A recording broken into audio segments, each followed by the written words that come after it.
step outside tonight, if the sky's clear, and look toward the constellation Orion. Find the left shoulder of the Hunter, the star that burns with a deep, unmistakable amber red, the star that even casual observers can pick out without a telescope or a star chart. That star is Betelgeuse. It is a red supergiant, roughly 700 times the diameter of our Sun, so large that if you placed it at the centre of our solar system, its outer atmosphere would extend past the orbit of Jupiter. It is nearing the end of its life. It is a star in the process of dying, bloated and unstable, burning helium and heavier elements in its core, while its outer layers have expanded into a sphere of diffuse, nearly vacuum-like gas, 700 times wider than the star it once was. When it finally exhausts its nuclear fuel, in perhaps 100,000 years, perhaps in the next few thousand, nobody knows exactly, it will collapse and explode in a supernova visible in broad daylight from Earth. And in between those two moments, in the phase it is in right now, the red giant phase, it is doing something to its surrounding space that would, if Earth were orbiting it, make the question of whether any of us are here at all a question with a very specific and very uncomfortable answer.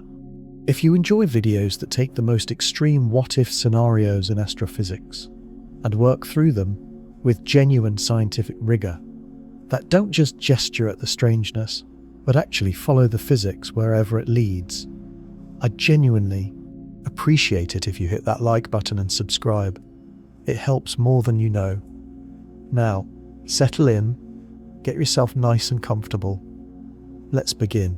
The most common misconception about this question is that it is a simple matter of temperature. People hear red giant and assume the scenario is straightforward.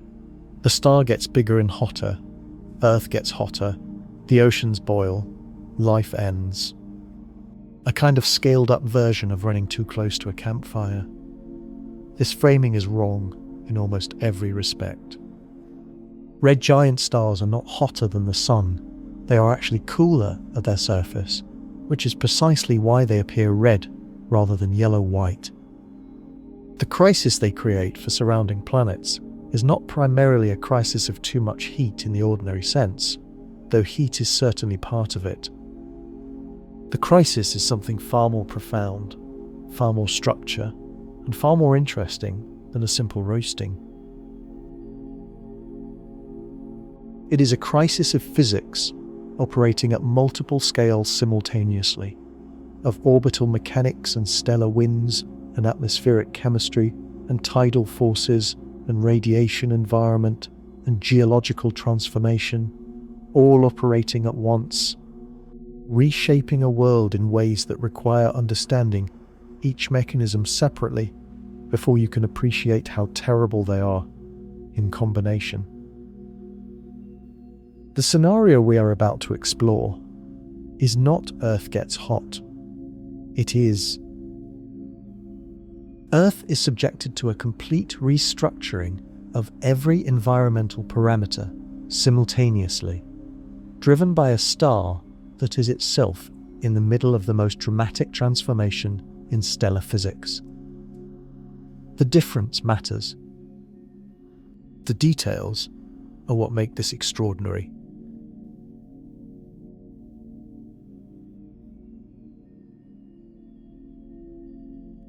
To understand what happens to Earth orbiting a red giant, you first need to understand what a red giant actually is. Not the simplified version, but the full physical picture of what is happening inside a star as it enters this phase.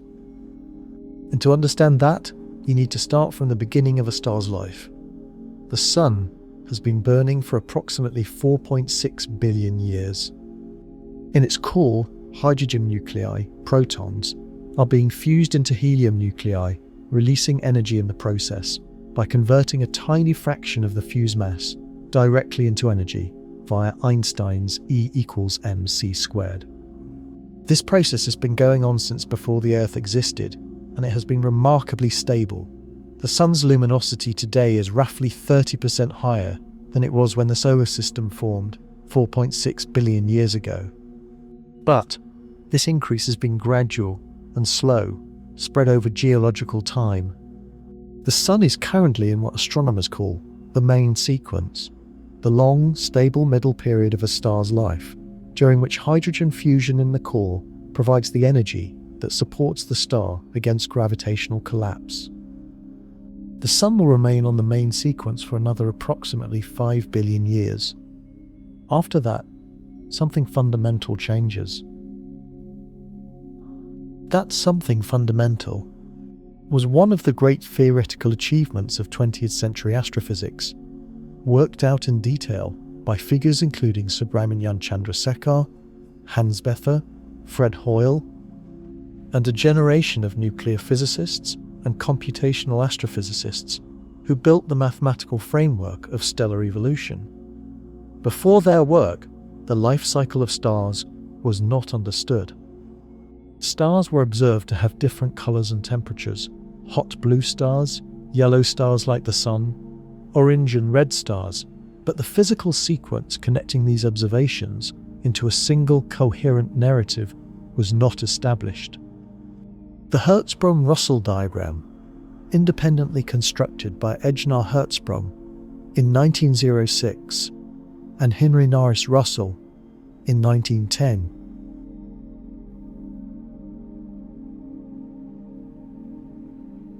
plotted the luminosities of stars against their surface temperatures and revealed that most stars fall along a well-defined diagonal band, the main sequence,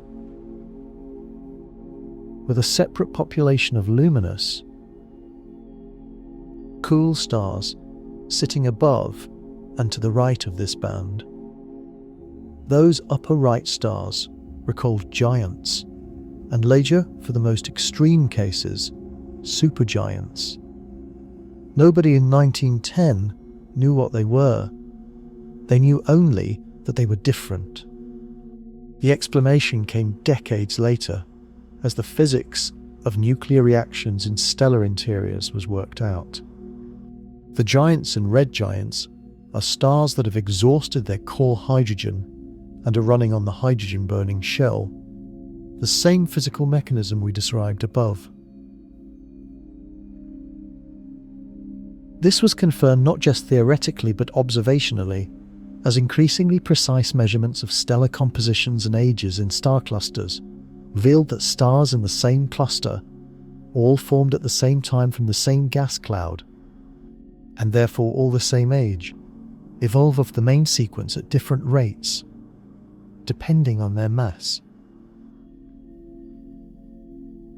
The most massive stars, which burn their fuel fastest, leave the main sequence first and become giants or supergiants. Less massive stars, like the Sun, spend longer on the main sequence before evolving.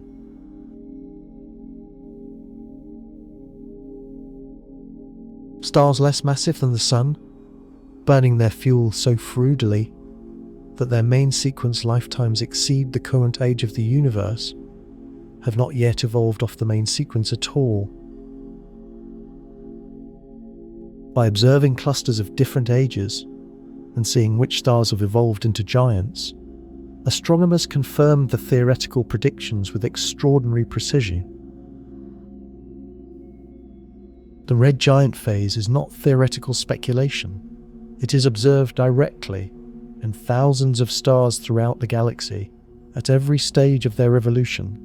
We know what red giants look like. We know their temperatures, their luminosities, their sizes, their masses, their compositions. We can place them on the HR diagram and trace the paths of evolution with confidence. Red giants are as well observed and well understood as any class of object in astronomy. Among the most studied red giants is, of course, Betelgeuse, the star we opened with, hanging in Orion's shoulder, burning its characteristic amber red. But Betelgeuse is a red supergiant, not merely a red giant. The distinction matters. Red giants arise from stars of relatively modest mass, from roughly 0.5 to about 8 solar masses, and represent the expansion of such stars after main sequence hydrogen exhaustion. Red supergiants arise from much more massive stars, 10 to 40 solar masses, and are far larger, far more luminous, and far shorter lived. Betelgeuse, with a mass of roughly 10 to 20 solar masses, is a factory of nuclear reactions in a state of continual convective turmoil. Its outer layers, churning in enormous convective cells, each several hundred times larger than the Earth, that cause its surface to pulse and vary in brightness on timescales of months to years. The famous Great Dimming of Betelgeuse in late 2019, when it faded significantly in brightness and triggered widespread speculation about an imminent supernova, was subsequently understood to be caused by a massive surface mass ejection, a cloud of gas and dust expelled from the star's surface, partially obscuring it from our line of sight, followed by the cooling and darkening of a large region of the stellar surface in the aftermath of the ejection. It was a reminder that red supergiants are not peaceful objects. They are storms. The red giant that our solar system's sun will become is smaller than Betelgeuse, smaller by a factor of roughly 3 to 5 in radius, but the physics is the same in kind, if not in scale.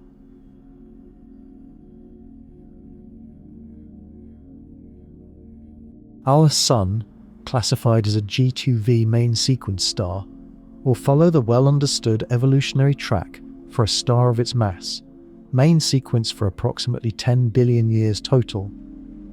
Then, a subgiant phase of a few 100 million years as the helium core grows in the hydrogen-burning shell intensifies. Then, the red giant branch as the outer layers expand. Then, the helium flash and the horizontal branch phase. Then, the asymptotic giant branch, and finally, the expulsion of the outer layers as a planetary nebula and the revelation of the white dwarf at the center. This entire post-main sequence evolution is well constrained by stellar models and confirmed by the observation of solar mass stars in clusters of known age. We know what the sun will become. We can calculate it. The uncertainty is not in the qualitative picture, but in the quantitative details.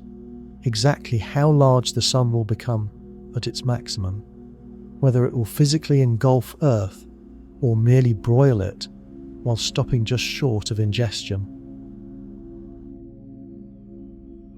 The question of whether the sun will physically engulf Earth is actually somewhat uncertain, and it is worth spending a moment on it because the uncertainty reveals important physics.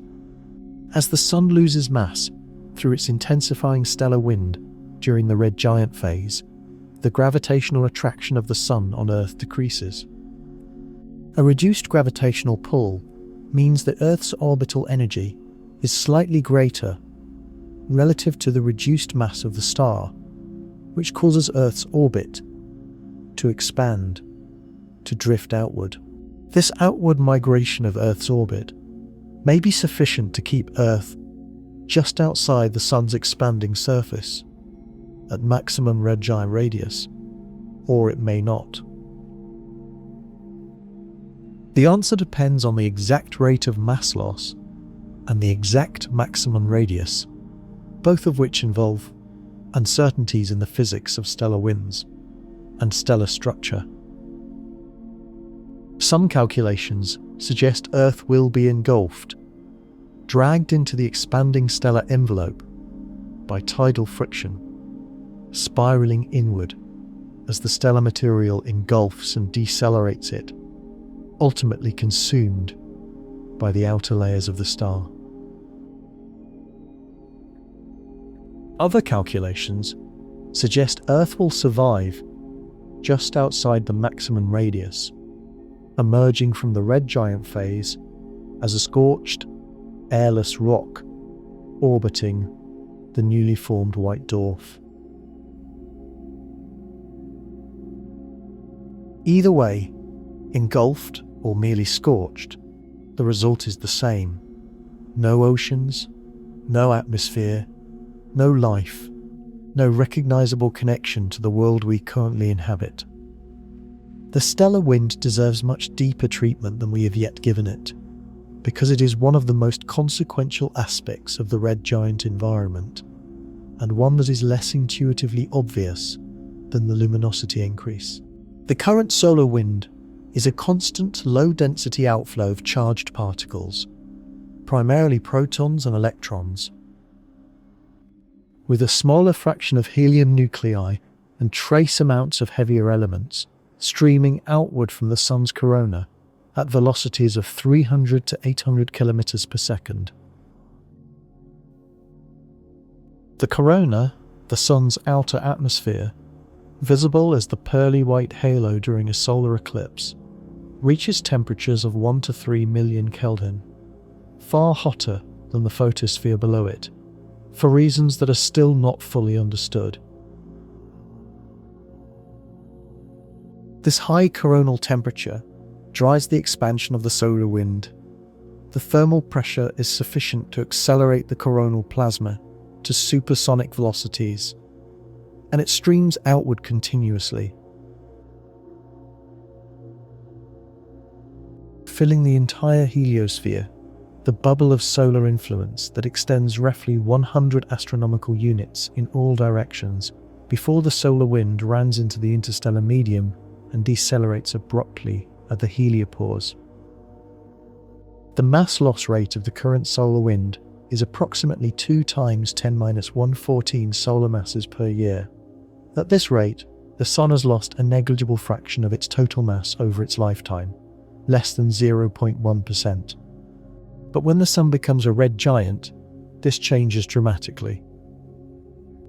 The mechanism of mass loss in red giants is related to the enormous size of the stellar envelope and the radiation pressure, the physical pressure exerted by light itself on the stellar material. When the stellar luminosity is high enough, the radiation pressure on dust grains and molecules in the outer stellar atmosphere is sufficient to accelerate them outward, driving a wind that carries with it a large fraction of the star's total mass.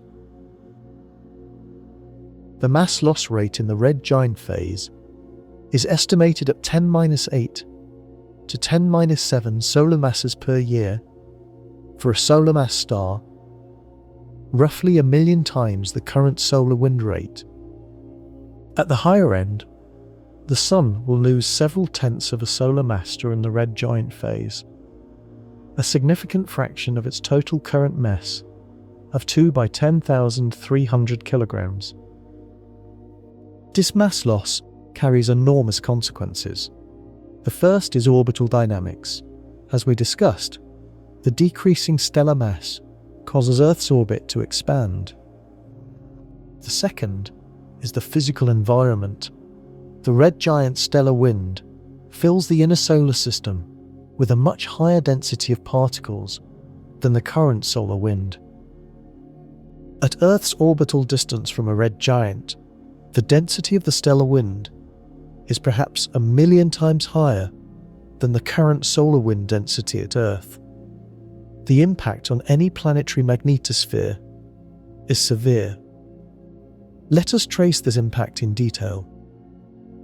Earth's magnetosphere is generated by the geodynamo, the convective circulation of liquid iron in the outer core, driven by the slow crystallization of the inner core and the resulting release of latent heat and compositional buoyancy.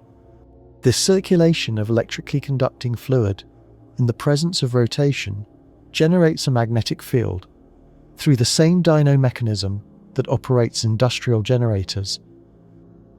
But on a planetary scale, and powered by geological heat rather than mechanical rotation. The magnetic field extends outward from Earth in a dipole configuration, roughly like the field of a bar magnet, but shaped and distorted by the solar wind into the characteristic teardrop shape of the magnetosphere, compressed on the sunward side by the wind's ram pressure, stretched into a long magnetotail on the downwind side. The magnetopass, the boundary where the solar wind's ram pressure equals the magnetotail, currently sits at roughly 10 Earth radii. Behind this boundary, the magnetosphere shields the inner environment from the solar wind particles. The solar wind does not reach Earth's surface directly. Most of it is deflected around the magnetopoles and flows around and past the Earth, confined to the magnetosheath between the bow shock and the magnetopoles.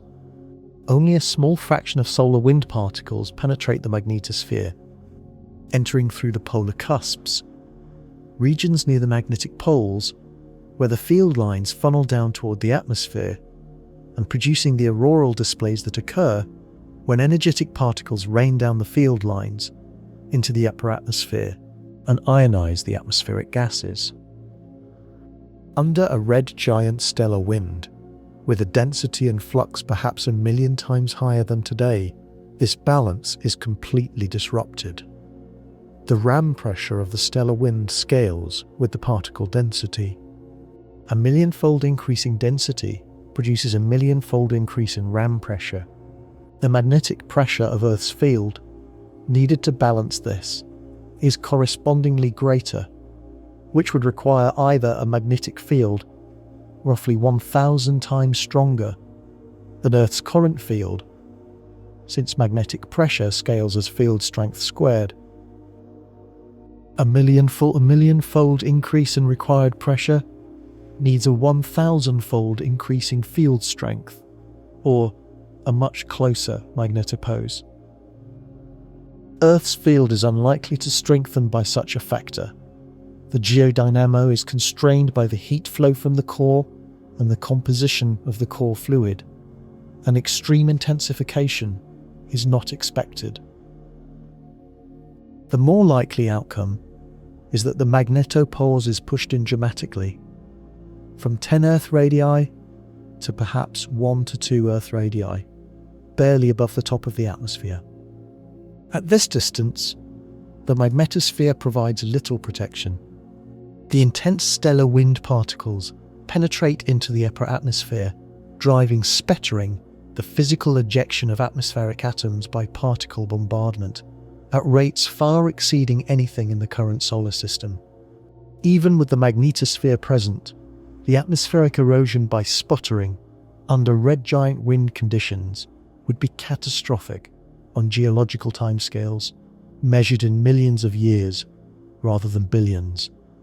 The nitrogen and oxygen molecules of the upper atmosphere are dissociated and ionized by the particle flux, the ions then being swept away by the magnetic field of the stellar wind. The neutral atoms, unaccelerated by the field, are eroded by direct particle bombardment. Over millions of years, the atmosphere thins from the top down, losing mass to space at rates far exceeding the geological and outgassing processes that replenish it. This atmospheric erosion operates in parallel with, and in addition to, the thermal escape driven by the intense radiation. In the current solar system, Mars demonstrates what happens to an atmosphere when the planetary magnetic field weakens. Mars lost its global dynamo approximately 4 billion years ago, and without the magnetic protection, the solar wind has since eroded its atmosphere to roughly 1% of Earth's surface pressure. The red giant stellar wind is vastly more powerful than the current solar wind. And even a planet with an active magnetic field like Earth would face atmospheric erosion rates orders of magnitude beyond what Mars experienced. The atmosphere, in other words, is being attacked simultaneously from above by the intense radiation driving thermal escape and photochemical dissociation, and from the side by the stellar wind driving sputtering and ion pickup. The combination is devastating. On timescales of millions of years, significant fractions of Earth's atmosphere would be stripped to space, even while the surface temperatures are climbing and the oceans are boiling, and the geological record of the planet's history is being erased layer by layer by the advancing tide of heat. As the hydrogen in the core is consumed, what is left is helium, the ash of hydrogen fusion. Helium, unlike hydrogen, cannot be fused at the temperatures prevailing in the sun's core, so it does not generate energy. The core becomes inert, a ball of helium that generates no heat, provides no outward pressure, and sits passively as more helium ash continues to accumulate on top of it, from the shell of hydrogen burning that continues just outside the core. The core, without a heat source, begins to contract under its own gravity. The contraction releases gravitational potential energy as heat, the same mechanism that powered the sun before nuclear fusion began, in its protostellar phase. This heat flows outward through the star, and something remarkable happens. The layers immediately outside the shrinking helium core, finding themselves compressed and heated by the contracting core below, begin to burn hydrogen more vigorously than before. The hydrogen-burning shell becomes more powerful, not less, even though the core has effectively gone out. The increased energy from this shell drives an expansion of the star's outer layers. The outer envelope of the star, responding to the increased outward energy flux from below, inflates. It inflates dramatically. The Sun, which currently has a radius of 696,000 kilometers, will expand over the course of several billion years into a structure with a radius of roughly 200 times its current value, approximately 140 million kilometers, at its maximum red giant extent. That maximum radius is roughly equal to the current Earth-Sun distance. The Sun, at its largest, will extend out to approximately where Earth currently orbits. The radius alone does not tell the full story, because as the outer layers of the star expand, they cool. The surface of the Sun today, at 5,778 Kelvin, is hot enough to appear yellow-white and to emit light across the visible spectrum, peaking in the green-yellow range.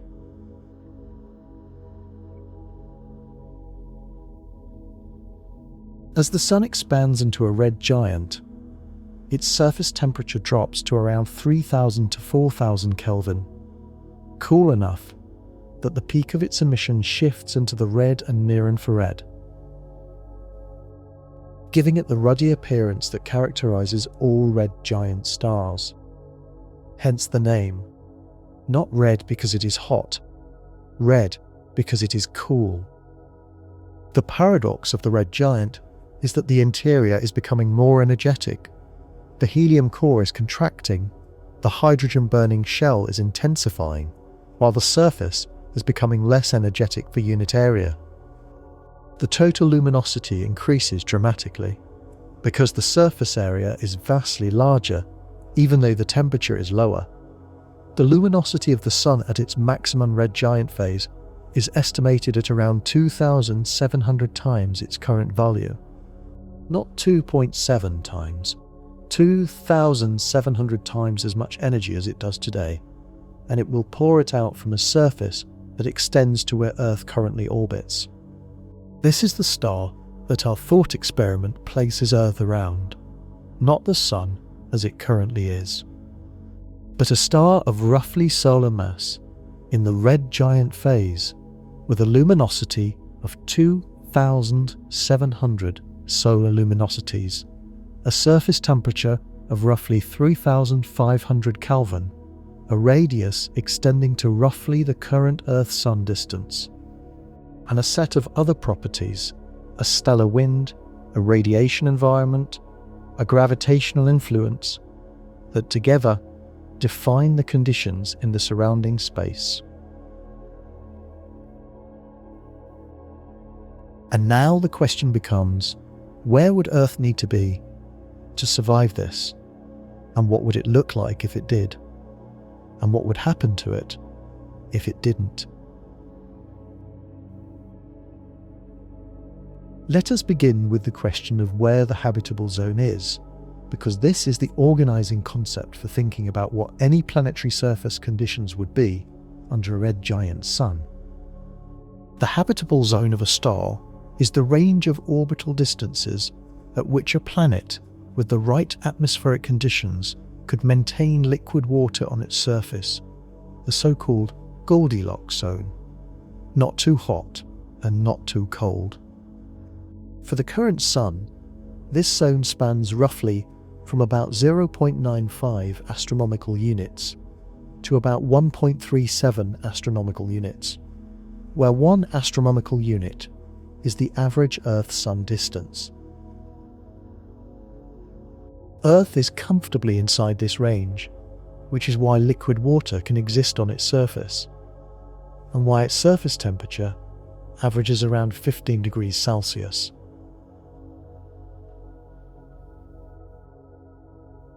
The inner edge of the habitable zone is set by the runaway greenhouse effect.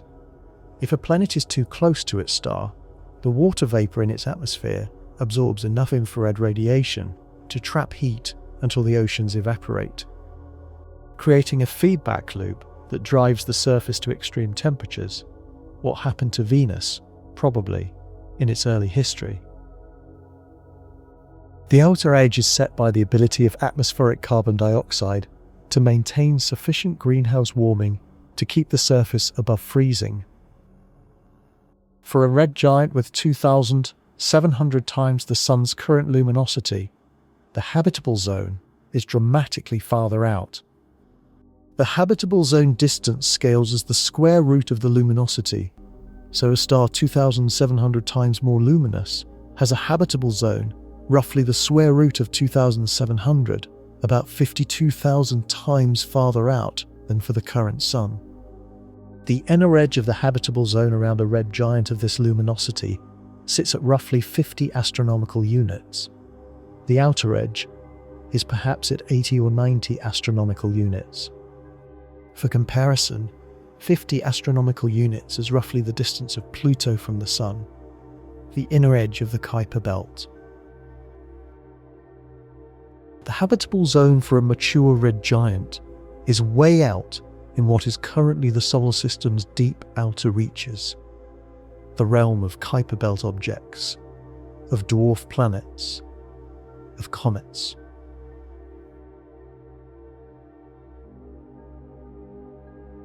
The place where Earth currently orbits is not merely outside the habitable zone of a red giant. It is scorched, airless bedrock baking in a radiation environment hundreds of times more intense than anything that currently exists on Earth's surface. So let us run 2 versions of this thought experiment, because they reveal different aspects of the physics. Or later, they're a real red space race. In the first version, the version that answers the question most literally, Earth is currently at its current orbital distance of 1 astronomical unit, orbiting a red giant star of solar mass. We want to know what happens to it. In the second version, the version that answers the question in the most scientifically interesting way, we ask whether there is any orbit around a red giant at which Earth-like conditions could persist, and what those conditions would look like. Both versions are worth exploring in full. Begin with version 1. Earth is at 1 astronomical unit. The star is a red giant, 2,700 times more luminous than the current Sun, with a surface extending almost to Earth's orbit. The first thing to understand is that the planet does not simply get hotter in a way analogous to turning up a heater. The change is qualitative, not just quantitative. The solar constant, the power per unit area delivered by sunlight at Earth's surface, is currently about 1,361 watts per square meter. At 2,700 times the current solar luminosity, and at the same orbital distance, the power delivered per unit area would be 2,700 times larger, approximately 3.7 million watts per square meter. For reference, the most powerful continuous output lasers in the world, built for industrial cutting and welding, typically operate at a few kilohertz per square meter of beam cross-section. The intensity of radiation at Earth's orbital distance from a red giant would be 3.7 million watts per square meter, roughly 1,000 times the power density of an industrial laser, delivered uniformly across the entire hemisphere of the planet facing the star, continuously, without pause. What does this mean for the surface? The answer requires understanding something called the Stefan-Boltzmann law, the relationship between the temperature of an object and the power it radiates. Any object at a temperature T radiates power proportional to T to the fourth power. Earth currently achieves a radiated balance. It absorbs solar radiation and radiates thermal infrared back to space at a rate that balances the incoming power, at a surface temperature of around 255 kHz in the global average. Greenhouse effect pushing the actual surface temperature to 288 degrees Kelvin.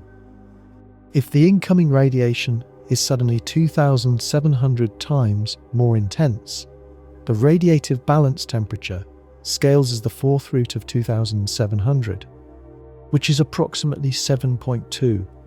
The equilibrium temperature at Earth's orbital distance around a red giant would be roughly 255 Kelvin times 7.2, or about 1,836 Kelvin, approximately 1,563 degrees Celsius.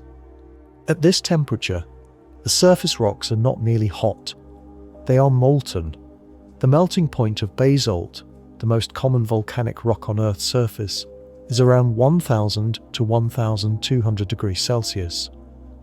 Granite, the principal constituent of continental crust, melts at around 700 to 850 degrees Celsius.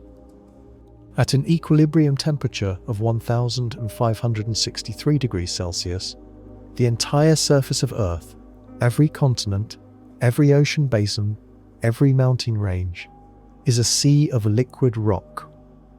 Not metaphorically, literally, the planet becomes a magma ocean. But this equilibrium is not reached instantaneously.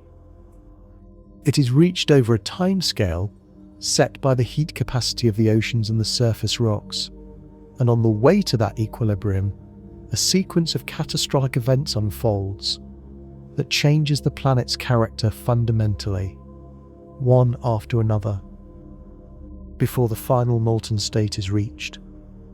The first thing that happens, essentially immediately, on a geological timescale, is the destruction of the oceans. We think of the oceans as permanent features of Earth's landscape, as ancient and stable as anything on the planet. But they are, in thermodynamic terms, extraordinarily fragile. Their existence depends on a narrow range of surface temperatures between 0 and 100 degrees Celsius, and more specifically, on the balance between the solar radiation received and the rate at which the planet loses heat to space. When the incoming radiation increases by a factor of 2,700, The oceans do not gradually warm. They undergo runaway greenhouse effect of unimaginable ferocity. The runaway greenhouse effect works like this. As the oceans warm, they evaporate more quickly, adding water vapor to the atmosphere. Water vapor is a powerful greenhouse gas. It absorbs infrared radiation and traps heat, warming the atmosphere further, which causes more evaporation, which adds more water vapor, which traps more heat, in a self-amplifying feedback loop. On Earth today, this runaway greenhouse is prevented by the relatively weak solar constant. The incoming radiation is not sufficient to drive the oceans to full evaporation, and the feedback loop stabilizes at current conditions. But under a red giant sun, the incoming radiation is not just slightly too intense, it is 2,700 times too intense. The runaway greenhouse proceeds not gradually, but at catastrophic speed. To appreciate the speed and the mechanism, it helps to trace the sequence year by year. In the first year of the red giant's influence at Earth's orbital distance, the surface temperature begins to rise rapidly. The oceans, which currently cover about 71% of Earth's surface and act as an enormous heat reservoir, their heat capacity is about 1,000 times greater than the atmosphere above them, begin to absorb the dramatically increased radiation. The surface of the ocean warms. Evaporation rates, which currently average the creamy civilization processes, increases the base masses. Over decades to centuries, as the ocean surface temperatures rise from the current average of about 17 degrees Celsius toward 50, 70, 90 degrees, the evaporation rates escalate dramatically. The Clausius-Clapeyron equation, the thermodynamic relationship between temperature and the saturation vapor pressure of water, tells us that the maximum water vapor the atmosphere can hold increases roughly exponentially with temperature, approximately doubling for every 10 degrees Celsius rise in temperature. As the ocean surface temperature rises from 17 degrees to 100 degrees, the saturation vapor pressure increases by a factor of roughly 10 to 15. The atmosphere becomes thick with steam. The pressure at the surface increases as the mass of the atmospheric column grows. The boiling point of water rises with increased pressure. At double the current atmospheric pressure, water boils at about 120 degrees Celsius. At 10 times the current pressure, it boils at about 180 degrees. The rising pressure continually delays the final boiling of the ocean, while the temperature continues to climb. But this is a temporary reprieve. The heat input is relentless. Over centuries to millennia, the oceans continue to warm. The surface layer heats to temperatures well above the current boiling point, sustained as liquid only by the increasing atmospheric pressure of the growing steam layer above. Enormous convective cells develop in the ocean, vast, slow-turning columns of hot water rising from the depths, replacing cooler water at the surface that evaporates into the increasingly dense steam atmosphere. The deep ocean warms more slowly than the surface, but it warms. The thermocline, the zone of rapid temperature decrease between the warm surface layer and the cold deep ocean, shifts downward and eventually disappears as the deep ocean warms to temperatures that would have been considered extreme even in the deep, most volcanically active oceanic basins. Throughout this process, the photosynthetic organisms that currently form the foundation of the marine food web are dying. Phytoplankton, the microscopic plant-like organisms that perform roughly half of all photosynthesis on Earth, living in the surface layers of the ocean, have a thermal tolerance that extends to perhaps 40 to 45 degrees Celsius for the most heat-tolerant species. Above this, the proteins that catalyze photosynthesis, the enzyme complexes embedded in chloroplasts, denature, losing their three-dimensional structure and their function. As ocean surface temperatures climb above 50 degrees, the last phytoplankton die. The primary production of the ocean ceases. The food web built on those phytoplankton, from zooplankton to small fish to large fish to marine mammals, collapses, bottom to top, in the space of perhaps a few decades. The ocean becomes a warm, increasingly lifeless soup of dissolved organic matter from the death of the ecosystem, slowly heating toward the boiling point. On land, the picture is similarly catastrophic, but follows a different sequence. The forests and grasslands and agricultural ecosystems that cover the land surface are, in most cases, firmly limited at much lower temperatures than the ocean. Most land plants cease function above about 45 to 50 degrees Celsius. Their leaves, exposed directly to the intense red giant radiation, heat rapidly above these temperatures, even if the air temperature is somewhat lower. The characteristic response of a leaf to extreme heat, closing its stomata to prevent water loss, reducing photosynthesis, diverting resources to heat shock proteins, works for modest temperature increases, but is overwhelmed when the surface radiation intensity is 2,700 times normal. Plants die. Their roots no longer hold the soil. Erosion accelerates. The land surface, losing its vegetative cover, darkens or lightens, depending on whether the exposed soil is darker or lighter than the vegetation canopy, changing the surface albedo, the fraction of incoming radiation reflected back to space, and further modifying the climate in complex ways. The ice caps and glaciers melt early in this process. When the global mean temperature rises a few degrees, the polar ice becomes unstable, and the ice albedo feedback loop accelerates warming further. The removal of the ice removes a significant reflector.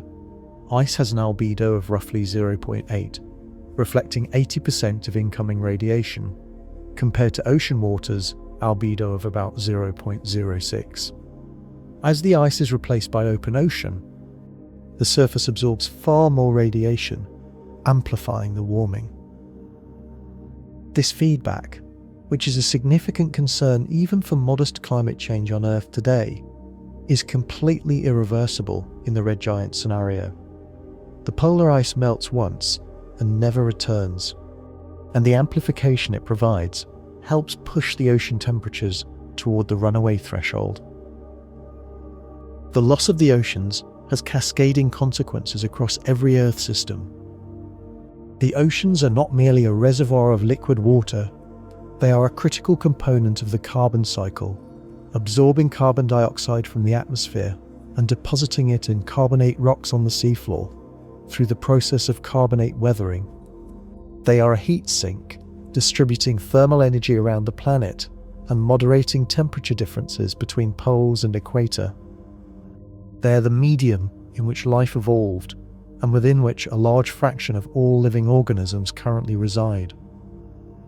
They regulate the chemistry of the atmosphere through gas exchange at the surface, absorbing oxygen produced by photosynthesis, releasing carbon dioxide through respiration, exchanging sulfur compounds, nitrogen oxides in trace gases. The ocean is not one system among many.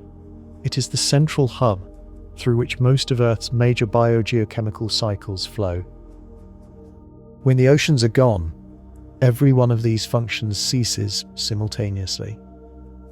The carbon cycle loses its primary carbon sink. Carbon dioxide, produced by the volcanic outgassing that continues throughout Earth's geological history, builds up in the atmosphere without the oceanic reservoir to absorb it. The carbonate rocks on the former seafloor, limestone, chalk, dolostone, become firmly unstable at rising temperatures, eventually decomposing through a process called thermal decarbonation, releasing their stored carbon dioxide back into the atmosphere. The carbonate rocks of Earth's ocean floors contain an enormous reservoir of carbon, roughly 60 times the carbon currently in the atmosphere. And as these rocks decompose at high temperatures, this carbon is returned to the atmosphere as carbon dioxide, compounding the greenhouse effect catastrophically. The resulting atmosphere is not Earth's atmosphere with the oceans removed. It is a completely different atmospheric system, a thick blanket of carbon dioxide, water vapor, the steam from the vaporized ocean, sulfur dioxide from increased volcanic activity, nitrogen, and eventually at high enough temperatures, silicate vapors from the heated rocks. The atmospheric pressure at the surface climbs, first from the addition of steam, then from the decomposition of carbonates, potentially reaching pressures many times Earth's current atmospheric pressure. The surface, under this thick, hot atmospheric blanket, cannot radiate heat to space efficiently because the thick atmosphere is opaque to the thermal infrared. The temperature climbs further. The rocks begin to melt. As the surface temperature rises through the range of hundreds of degrees, the atmospheric conditions become increasingly extreme. Above about 1,500 degrees Celsius, ordinary silicate minerals, the stuff of rocks, begin to melt and vaporize into the atmosphere. Silicon dioxide, magnesium oxide, iron oxides, the chemical components of rocks, have appreciable vapor pressures at these temperatures, and they begin to contribute to the atmosphere, creating what planetary scientists call a rock vapor atmosphere. The atmosphere of the baked molten Earth is no longer primarily nitrogen and oxygen. It is a mixture of steam, carbon dioxide, sulfur compounds, and rock vapor, silicate gas, metal vapors. A chemical mixture so exotic it has no parallel anywhere in the solar system today and requires specialized, high-temperature atmospheric chemistry to model. The planet has become not just inhospitable, it has become a fundamentally different kind of object, a magma world with a rock vapor atmosphere, intermediate between a rocky planet and a gas-draped hot rock, classified by some planetary scientists as a lava planet, in theoretical models of very hot close-in exoplanets. But there is another factor we have not yet discussed, one that changes the picture significantly even before the surface reaches lava temperatures. It is the stellar wind. The Sun currently emits a steady stream of charged particles, protons and electrons, called the solar wind, at a rate of approximately 10⁻114 solar masses per year. This sounds like a small number, and it is. Over the entire history of the Sun, it has lost less than 0.01% of its total mass to the solar wind. But the solar wind is not negligible in its effects on planetary atmospheres. Mars, which lacks a global magnetic field, has had its atmosphere gradually eroded by the solar wind over billions of years, losing most of its original thick atmosphere to space. Earth is protected by its magnetic field, the magnetosphere, generated by convection in the liquid iron outer core, which deflects the solar wind and prevents most of it from reaching the upper atmosphere. Without Earth's magnetic field, the solar wind would gradually strip away the atmosphere over millions to hundreds of millions of years. A red giant star does not have the solar wind of the current Sun. It has something dramatically more intense. As stars evolve off the main sequence and expand into red giants, their stellar winds intensify enormously. A typical red giant loses mass at a rate of 10 to 20 solar masses per year, between 6 orders of magnitude and 4 orders of magnitude more mass loss than the current solar wind. The solar wind from a red giant is not a gentle stream of charged particles. It is a hurricane of material, sweeping outward at hundreds of kilometers per second, carrying with it the substance of the star itself as the star's outer layers are gradually expelled into space. This stellar wind plays a crucial role in the red giant's evolution. It is the mechanism by which red giants eventually lose their outer envelopes and expose their hot, compact, helium-burning cores, leaving behind what becomes a planetary nebula and a white dwarf. The stellar wind is the star slowly blowing itself apart. At Earth's orbital distance from a red giant, the stellar wind, 1,000,000 to 100 million times more intense than the current solar wind, would encounter Earth's magnetosphere with ferocity that dwarfs anything in the current solar system. The magnetosphere would be compressed dramatically on the sunward side, its boundary pushed down from its current position at roughly 10 Earth radii to perhaps 1 to 2 Earth radii, barely above the atmospheric layer. The increased particle flux would penetrate much deeper into the atmosphere, driving intense auroral activity and chemistry changes in the upper atmosphere. Nitrogen and oxygen molecules would be dissociated and ionized. Complex atmospheric chemistry would produce new molecules. More importantly, the intense particle flux would drive atmospheric escape. Atoms in the upper atmosphere, given enough energy by the impacting particles, achieve escape velocity and leave the planet forever. The stellar wind of a red giant, at close range, would accelerate the erosion of any remaining atmosphere on a timescale of millions to tens of millions of years, fast by geological standards, slow compared to the thermal effects we discussed, but operating continuously and irreversibly. The combination of the runaway greenhouse effect, the vaporization of the surface, and the stellar wind erosion would strip Earth of its atmosphere entirely over time. What remains after this stripping? After the oceans have evaporated, the carbon dioxide has been blown away, the rock vapor has condensed back to rock as the planet cools after close encounters, is a bare, airless rock, its surface scoured clean, its seas of ancient lava resilicified into a smooth, featureless plain, its mountains erased by the thermal expansion and recooling of the rock, its history of continents and oceans and biology preserved only in the subsurface geology, inaccessible to observation, sealed under a new crust formed from the solidified magma ocean. This is the fate of Earth in version 1. Not a dramatic explosion, not a Hollywood disaster. A slow, inexorable transformation. First an ocean-boiling runaway greenhouse lasting thousands of years, then centuries of molten surface as a magma ocean, then the slow cooling as the stellar wind will bound back again, primer, time, alter, and calamity in the science. Then the long, dark quietness of a bare rock orbiting the cooling remnant of what was once its sun. It is, in a word, thorough. The geology tells you it happened. There is no survivor to tell you how. But let us now step back from this particular orbit and ask the more interesting question. Is there any orbit around the red giant star at which something like Earth's current conditions could persist? At which liquid water, stable temperatures, and breathable air are possible? At which life, as we understand it, could survive?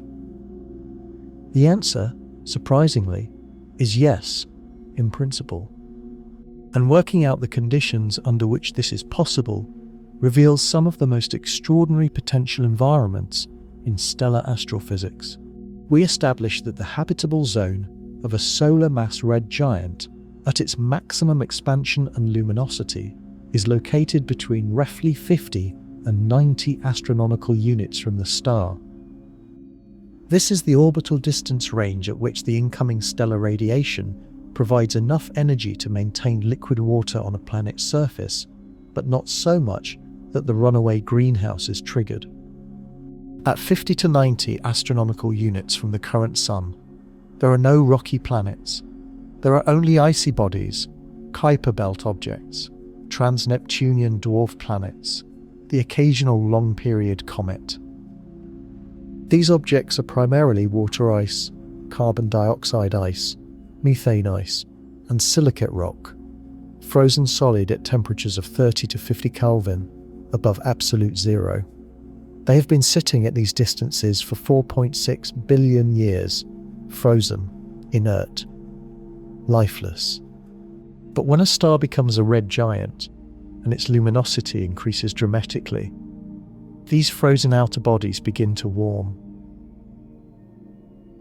The ices that have been locked in place for billions of years start to sublime, to transition directly from solid to gas without passing through a liquid phase, as the temperature rises above the sublimation point of each ice. A large Kuiper belt object, something with the mass of Pluto or larger, perhaps several times larger, possessing a substantial inventory of water ice and carbon dioxide ice, would, under the heat of a red giant sun, undergo a transformation that in some respects resembles the transformation of a comet as it approaches the inner solar system, but on a planetary scale.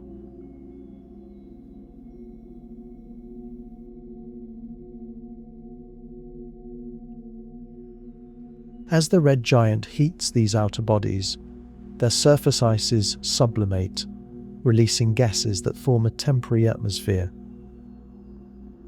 The question of whether this atmosphere persists, or whether it too is stripped away by the stellar wind and radiation, depends critically on the body's mass and gravity.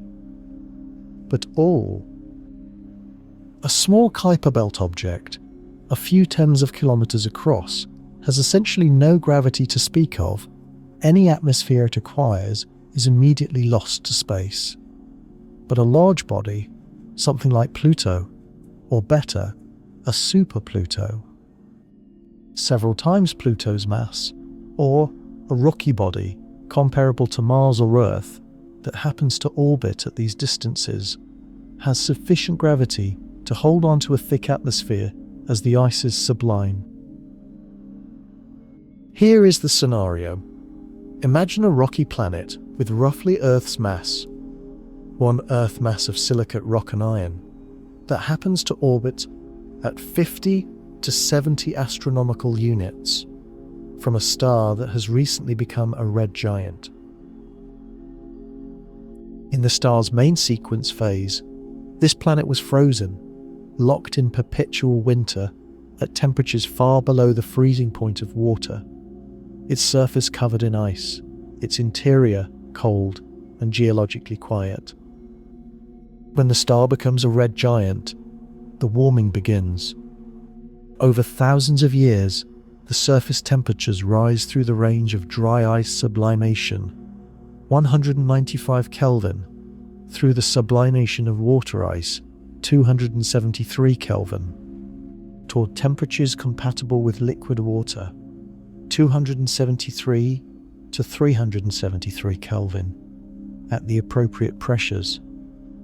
If the planet has enough water, and there is good reason to think that rocky planets in the outer solar system accumulate substantial ice mantles, the sublimation of that water ice into an atmosphere, combined with the sublimation of carbon dioxide to provide greenhouse warming, could in principle produce a transient habitable environment. Liquid water, moderate temperatures, a thick water vapor-rich atmosphere. This is sometimes called the transient habitability of former icy worlds, and it is one of the genuinely intriguing possibilities in the astrobiology of stellar evolution. Not permanent habitability, not permanent Earth-like conditions, but a window, perhaps lasting hundreds of millions of years, a period during which the red giant's luminosity is elevated enough to maintain these conditions at this distance, during which a formerly frozen world experiences its first and only era of warmth. If life can arise quickly, if the chemical processes that produce prebiotic chemistry and eventually simple living systems can proceed on timescales of tens to hundreds of millions of years, then the former icy worlds of a red giant system are candidate locations for the emergence of life.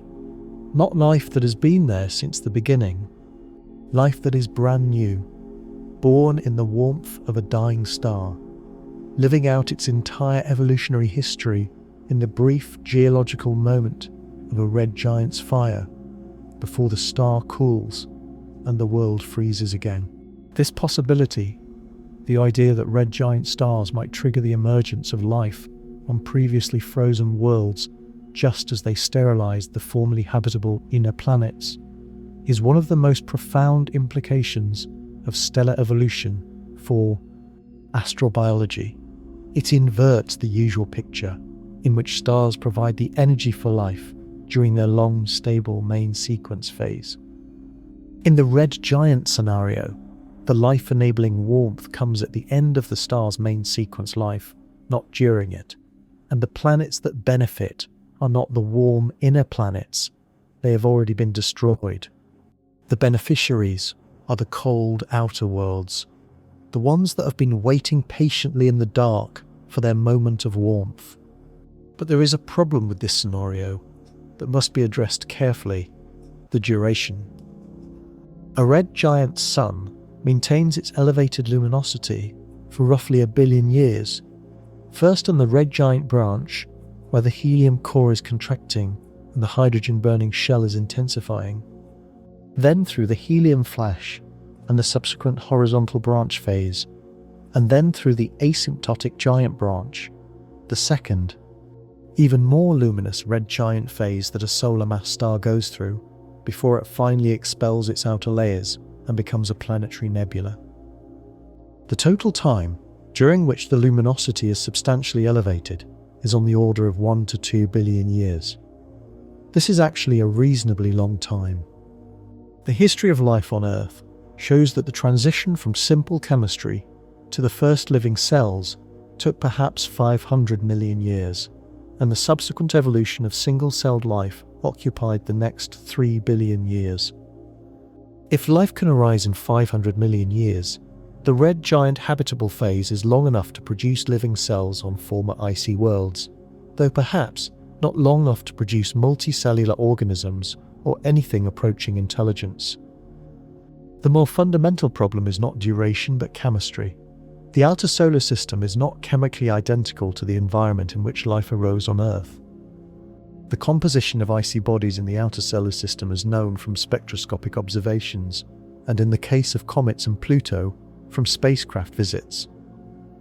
These bodies contain water ice, carbon dioxide, carbon monoxide, methane, nitrogen ice, ammonia, and complex organic molecules. The building blocks of prebiotic chemistry are present, but the exact mix differs from the primordial Earth's ocean chemistry in ways that might or might not be fatal for the emergence of life. The organic chemistry of the outer solar system is dominated by carbon, nitrogen, oxygen compounds that formed in the cold, low-density conditions of the outer nebula, and it is rich in some precursors to biological molecules, amino acids, nuclear bases, simple lipids, but poor in others. Whether this chemistry can produce life under the right temperature and pressure conditions is unknown. There is also the question of the rocky core beneath the ice. For a large icy body in the outer solar system to become habitable under red giant conditions, it needs not just liquid water, but a geological substrate that can provide the mineral surfaces, the hydrothermal chemistry, and the chemical gradients that many theories of life's origin require. If the body is predominantly ice with a small rocky core, the geochemistry may not be rich enough. If it has a substantial rocky mantle, if it is more like a water-covered rocky planet with a thick ice crust than like a primarily icy body, the geological foundation for life's chemistry is more promising. Now, let us consider what the experience of being on the surface of such a world, a formerly frozen rocky planet at 50 to 70 astronomical units, warmed by the swelling red giant, would actually be like. Not from the perspective of its hypothetical microbes, but from the perspective of a human observer who could somehow be placed there, looking up at the sky and out across the landscape. The star in the sky is nothing like the sun. The red giant, viewed from 60 astronomical units, subtends an angular diameter of about twice the Sun's current angular diameter from Earth, but is far larger in absolute size and far redder and far less bright per unit area of its disk. The sky is lit not by the brilliant blue-white glare of a hot star, but by a deep amber-red illumination, like perpetual sunset. The star hangs large in the sky, perhaps twice the apparent diameter of our Sun from Earth, but its light is warm, diffuse, and predominantly red. Photosynthesis, if it has evolved on this world, uses this light. The pigments optimized for red giant sunlight are different from chlorophyll. They absorb in the far red and near infrared rather than in the green absorbing spectral ranges that characterize Earth's photosynthetic organisms. The plants on such a world, if they exist, are dark, absorbing the available reddish light efficiently, reflecting very little of it, appearing almost black to an Earth-adapted human eye. The sky itself is not the deep blue of Earth. With a red star providing the illuminating radiation, and with an atmosphere whose composition differs from Earth's, the scattering of light in the atmosphere produces a sky that might range from orange-yellow during the day to deep red at the low illumination equivalent of dusk, with stars visible even during daylight, the stellar background unbleached by the blue scattering that makes Earth's daytime sky opaque to starlight. At 60 astronomical units from the red giant, the stellar illumination is roughly equivalent to a heavily overcast day on Earth, enough to see by, enough to support photosynthesis if the pigments are well adapted, but not the blazing brightness of equatorial noon that characterizes Earth's relationship to the current Sun. Shadows are long and deep red. Colors appear muted, shifted toward the warm end of the spectrum. Beyond the star, the night sky is one of the most visually extraordinary aspects of this environment. At 60 astronomical units from the star, the planet is in the outer solar system, and the perspective on the galaxy and surrounding space differs only modestly from the current Earth perspective. The positions of the background stars shift imperceptibly over the course of a stellar system's evolution.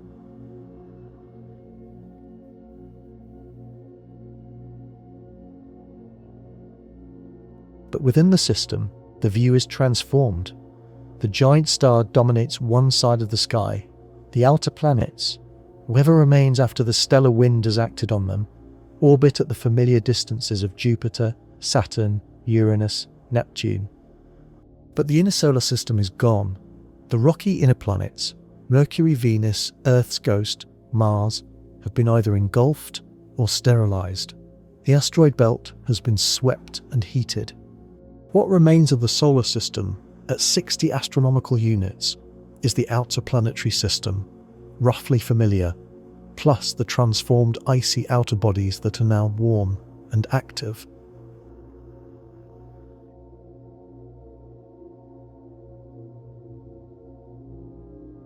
The seasons on this hypothetical world are driven by its axial tilt, if it has one, and by the eccentricity of its orbit. At large orbital distances, orbital periods are long. By Kepler's third law, the orbital period scales as the distance to the 3/2 power. At 60 astronomical units, the orbital period is 60 to the 3/2 power of AD or X or AE, RA, C or F. A year on this world lasts nearly 5 centuries. The seasonal cycle, if the planet has an axial tilt, plays out over centuries. A single summer hemisphere might receive elevated illumination for 150 years before transitioning through equinox into the long winter of the opposite tilt. These are not seasons in any human experiential sense. They are geological episodes. An observer living through one summer would not survive to see the next. The tidal environment is also dramatically different from Earth's. Earth's tides are driven primarily by the moon, with a significant but smaller contribution from the sun. At 60 astronomical units from a red giant, the stellar tidal force on any planet is negligible. The gravitational gradient across the planet's diameter from a star 60 AU away is far smaller than the lunar tidal gradient on Earth.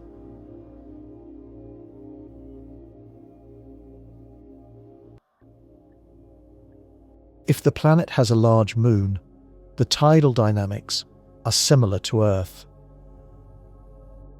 If it does not, if it is a captured body from the outer solar system, or a body that formed without a large moon, the tidal forces are minimal and the planets might rotate slowly or synchronously. Some icy bodies in the outer solar system are tidally locked to their parent planets. A former Kuiper belt body, warmed by a red giant, might be tidally locked to the star if it formed close enough and orbited long enough. What is this? End quote. A tidally locked planet in the red giant's habitable zone would present a fascinating environment, one hemisphere permanently facing the star, bathed in its amber-red glow. The surface temperatures on this hemisphere potentially warm enough for liquid water. The other hemisphere, permanently facing away from the star, cold and dark.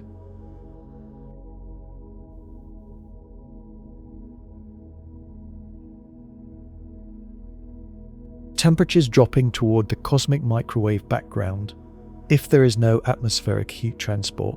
The boundary between these hemispheres, the terminator, would be a zone of perpetual twilight, the star hanging always on the horizon, the light filtering across the boundary in a permanent, ethereal dusk. The most habitable region of such a world might actually be this terminator zone, where the temperatures are intermediate, where the star provides sufficient but not overwhelming illumination, where the extremes of both hemispheres are moderated by the circulation of a thick atmosphere, moving heat from the day side to the night side.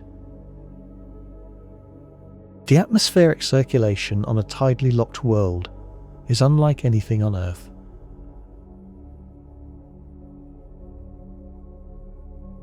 On Earth, the day-night temperature difference drives convection that is then shaped by the Coriolis effect of the planet's rotation into the familiar pattern of trade winds, westerlies, and polar jets.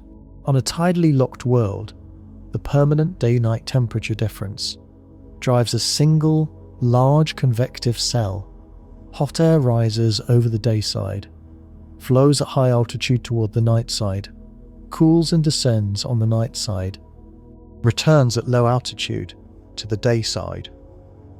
The result is a global circulation pattern unlike Earth's, with strong convergent winds toward the substellar point, the point directly under the star, high altitude divergent outflow toward the night side, and cold, subsiding air on the antistellar side. The substellar point would likely be the warmest region, potentially experiencing temperatures significantly above the global mean, while the antistellar point will be the coldest. Cloud cover would be concentrated near the substellar point, where the rising moist air cools and condenses, providing both a visual marker of the hottest region and a reflective feedback that moderates the surface temperature below the clouds. There is a further complexity that makes the red giant environment even more interesting from an atmospheric physics standpoint. The radiation from a red giant is not spectrally identical to the radiation from the Sun.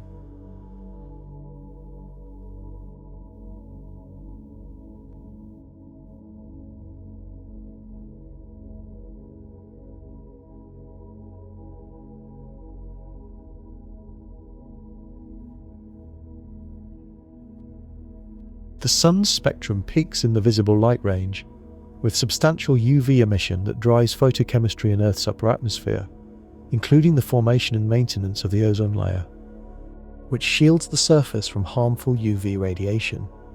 A red giant, with its lower surface temperature, emits far less UV radiation and far more of its energy in the near-infrared. This shift has profound implications for atmospheric chemistry. Without significant UV irradiation, the photochemical reactions that produce ozone from molecular oxygen are much slower. An atmosphere rich in oxygen but orbiting a red giant would develop a much thinner ozone layer than Earth's, or none at all. This would mean that significant UV radiation from any source, from cosmic rays, from stellar flares, from other stars in the galaxy, could reach the surface unimpeded. Conversely, the lower UV flux from the primary star means that the photochemistry that drives some forms of atmospheric escape and molecule dissociation is reduced.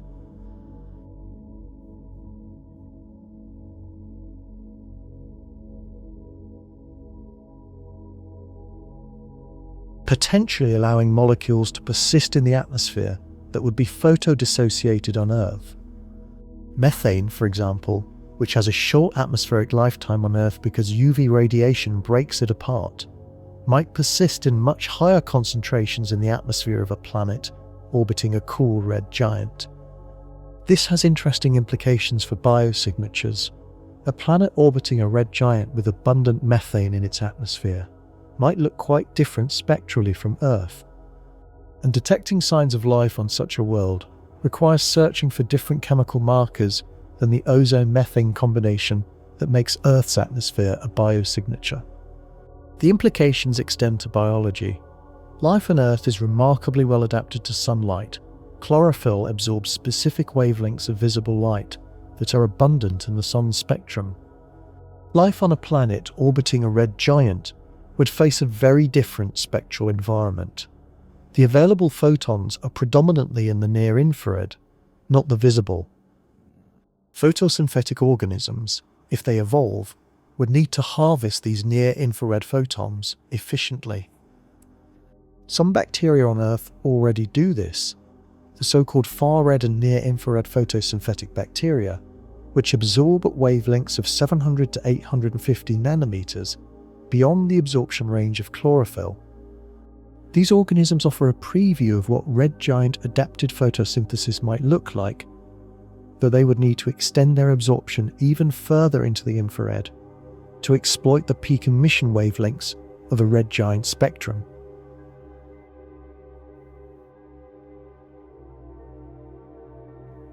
The animal life on such a world, if it evolves, might perceive a very different visual world from humans. Human eyes are adapted to the solar spectrum, which peaks in the green-yellow range. Our peak sensitivity is at roughly 555 nanometers, precisely where the sun is brightest, an elegant example of evolutionary optimization. On a red giant world, the optimal spectral sensitivity for vision would be in the red and near-infrared, where the star's light is most abundant. Organisms with eyes optimized for this spectral range would see a rich, detailed world in wavelengths invisible to us. What appears to a human visitor as a dim reddish gloom would, to a native organism, be a brightly illuminated, spectrally rich environment. Vision in the near-infrared would allow organisms to see heat signatures, the thermal emission of other organisms, of warm rocks, of geothermal features, giving the near-infrared a dual function that visible light on Earth lacks. We have been exploring the case of a planet in the outer solar system warmed by the red giant's elevated luminosity. But there is a third version of this thought experiment that is also worth exploring. What happens to the existing outer planets of the solar system when the sun becomes a red giant? Not a hypothetical external Earth at 60 AU, but the actual planets at their actual current distances: Jupiter, Saturn, Uranus, Neptune, under the red giant sun. Jupiter, at 5.2 astronomical units, would receive 2,700 times more solar radiation than it does today. The equilibrium temperature at Jupiter's orbital distance scales by the same fourth root of luminosity factor we applied to Earth, giving an equilibrium temperature increase by a factor of 7.2, but starting from Jupiter's current effective temperature of about 110 Kelvin, not Earth's 255 Kelvin. Jupiter's new equilibrium temperature would be approximately 790 Kelvin, about 520 degrees Celsius. The upper cloud layers of Jupiter, which currently consist of ammonia ice crystals at temperatures around 165 Kelvin, would be completely vaporized. The deeper cloud layers, ammonium hydrosulfide clouds, water clouds, would follow. Jupiter's distinctive banded structure, driven by the differential heating of ammonia and water clouds at different altitudes, would be transformed entirely. The upper atmosphere would become dominated by water vapor and other thermochemical products at these extreme temperatures. What happens deep in Jupiter's interior under red giant heating is less certain but fascinating to model. Jupiter already emits more heat from its interior than it receives from the current Sun, a remnant of the gravitational energy released when the planet formed and its mass contracted.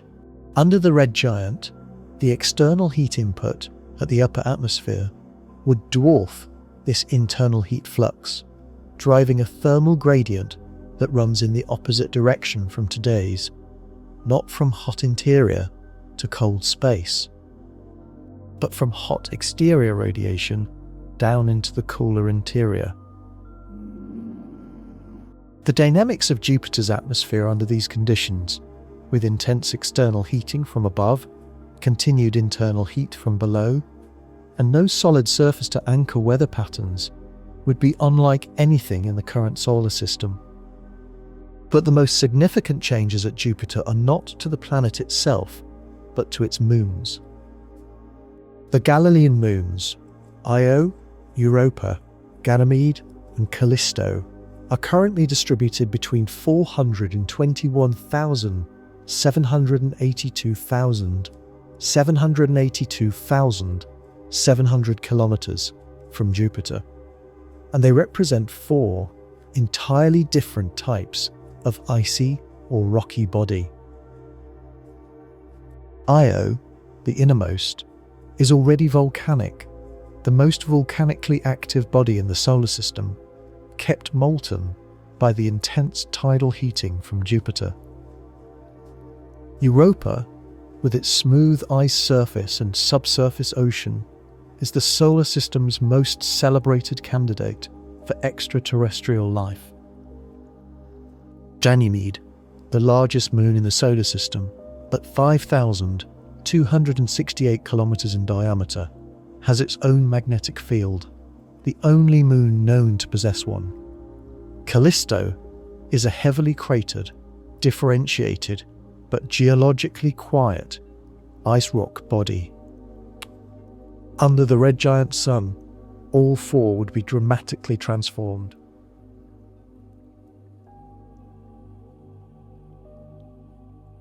The equilibrium temperature at Jupiter's orbital distance from the red giant, as we calculated, is about 790 Kelvin. But this is the temperature for a body in direct orbit around the star.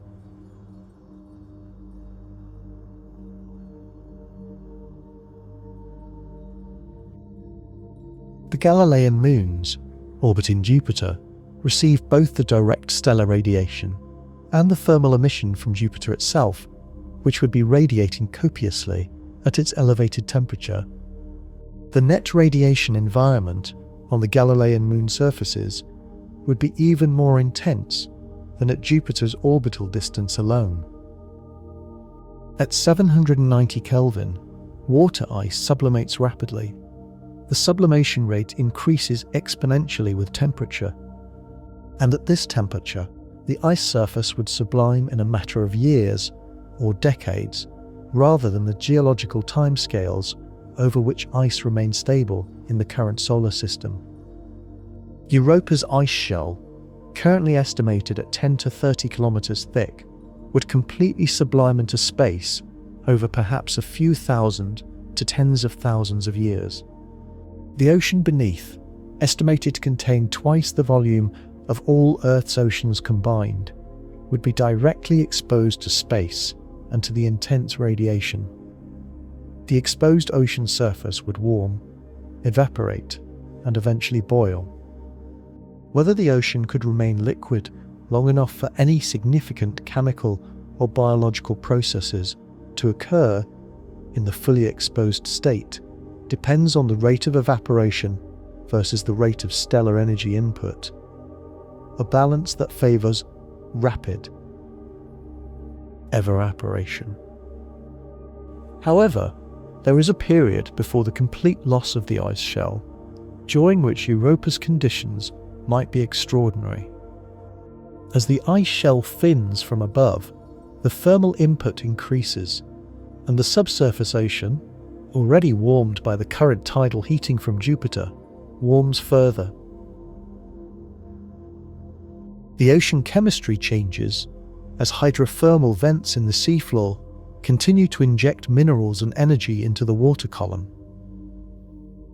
The thermal gradients that currently drive chemical energy gradients in Europa's ocean, the contrast between the cold water near the ice-covered top and the warmer water near the hydrothermal vents, would be amplified rather than diminished in the early warming phase.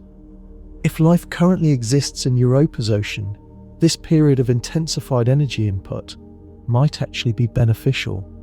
More chemical energy available, more mixing, potentially richer gradients for chemosynthetic metabolism. The transition from ice-covered ocean to exposed ocean marks the end of this potentially productive phase. Once the ice shell is gone, the ocean is exposed to the radiation and stellar wind of the red giant directly. The surface water evaporates. The water vapor is blown away by the stellar wind. Over millions of years, the ocean slowly evaporates into space, driven off as steam by the relentless heating. What remains after the ocean is gone is Europa's rocky core, a silicate and iron body roughly 1,000 kilometers in radius, bare and dry, orbiting Jupiter in a vastly transformed environment. Ganymede's fate is similar, but modified by its own magnetic field. The magnetic field, generated by convection in Ganymede's iron core, provides some protection against the stellar wind, analogous to Earth's magnetosphere, though much weaker. Whether this protection is sufficient to meaningfully slow atmospheric and surface ice loss under red giant conditions is uncertain. Probably not. The stellar wind enhancement is so dramatic that even Earth's magnetosphere struggles, and Ganymede's weaker field offers proportionally less protection.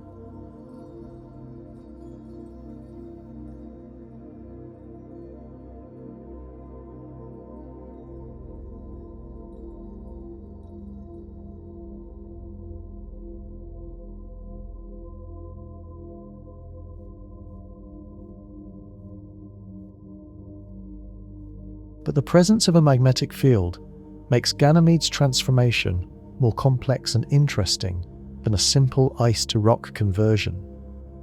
The magnetic field interacts with the thermal and particle environment in ways that influence the rate of atmospheric sputtering and the chemistry of whatever transient atmosphere develops from the subliming ice. Saturn's system would be transformed even more spectacularly. Saturn, at 9.5 astronomical units from the Sun, currently receives about 1% of Earth's current solar flux. Under a red giant with 2,700 times the luminosity, Saturn receives 27 times Earth's current solar flux, equivalent to what a planet at about 0.2 astronomical units from the current Sun receives, closer than Mercury. Saturn's atmosphere, currently characterized by its pale bands of ammonia clouds and complex hydrocarbon chemistry in the upper troposphere, would be fundamentally altered. The distinctive amber-colored bands and the subtle chemistry driven by photolysis of ammonia and phosphine will be replaced by a much hotter, chemically different atmosphere, dominated by water vapor, carbon dioxide from the interior, and thermochemical products of the intense heating. But it is Saturn's ring system that undergoes perhaps the most visually dramatic transformation. The rings of Saturn, the most extensive and visually striking ring system in the solar system, extending from about 7,000 to 80,000 kilometers above Saturn's equator, consists primarily of water ice particles ranging from millimeter to meter sizes, with a small admixture of rocky material. At Saturn's current distance, these ice particles are stable, cold enough that sublimation is negligible, and the particle collisions and orbital dynamics that maintain the ring structure are well understood.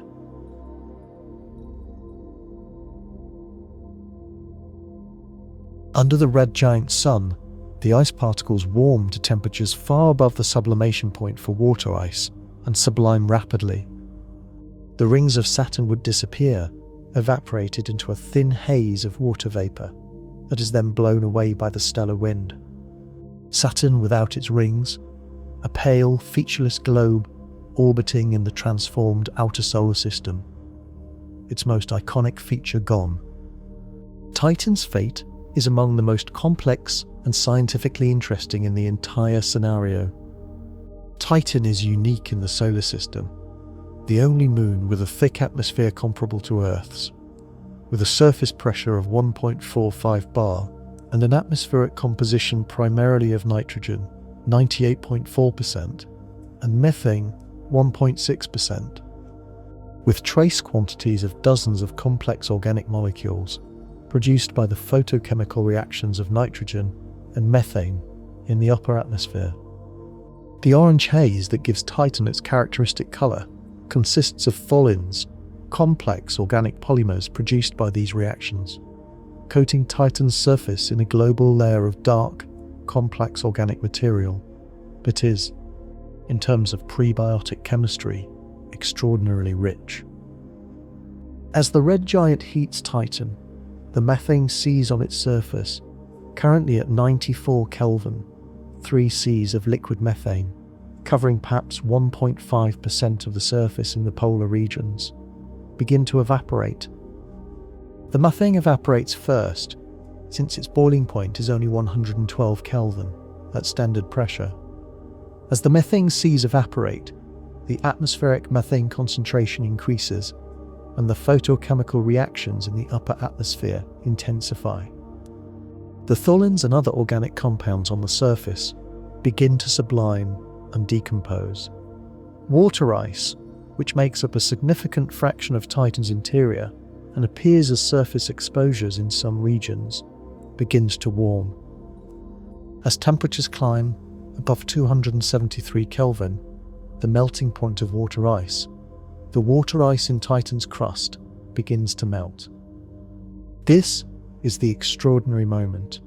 Titan has spent 4.6 billion years accumulating complex organic chemistry at its surface, driven by photochemistry and meteorology that are unlike anything elsewhere in the solar system.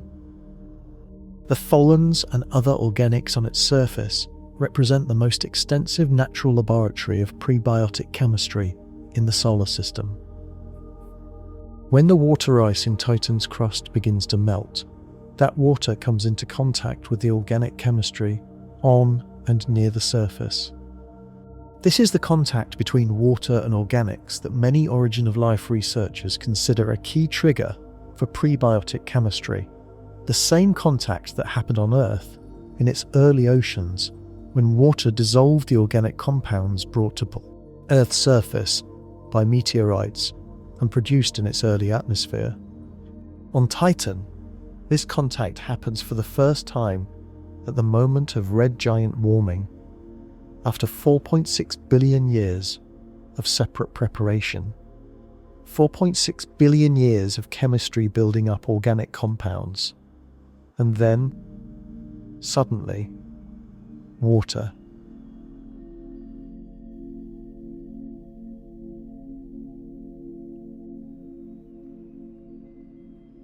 The organic chemistry on Titan is in many ways more complex than what was available to early Earth.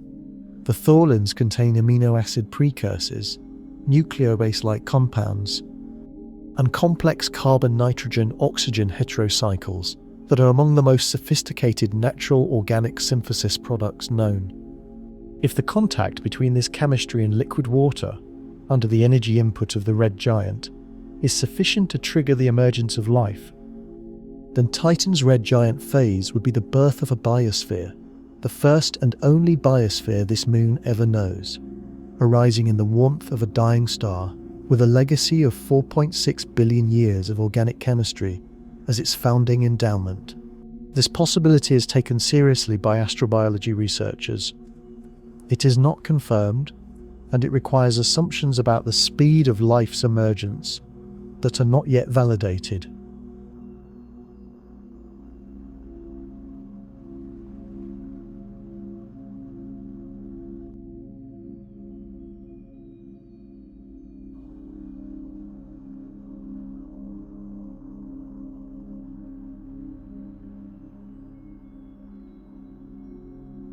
But it illustrates the deeply counterintuitive nature of the red giant transition.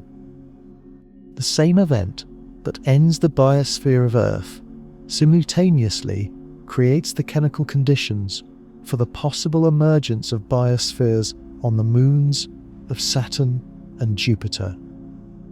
The dying star is simultaneously a catastrophe and a beginning, depending on your distance from it. This is the fundamental asymmetry at the heart of the question. The planets that benefit from the red giant's warmth are the ones that are currently too cold to be habitable. The planets that are currently habitable are destroyed by the same fire that warms the outer system.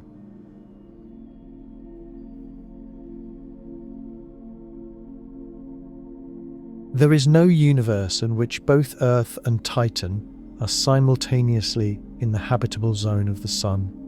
The physics of stellar luminosity and the distances of the solar system's planets are such that either the outer planets are habitable, and the lost continent did so.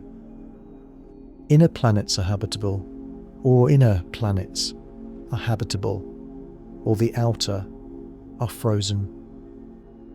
The Sun cannot be both mild enough for Earth and intense enough for Titan.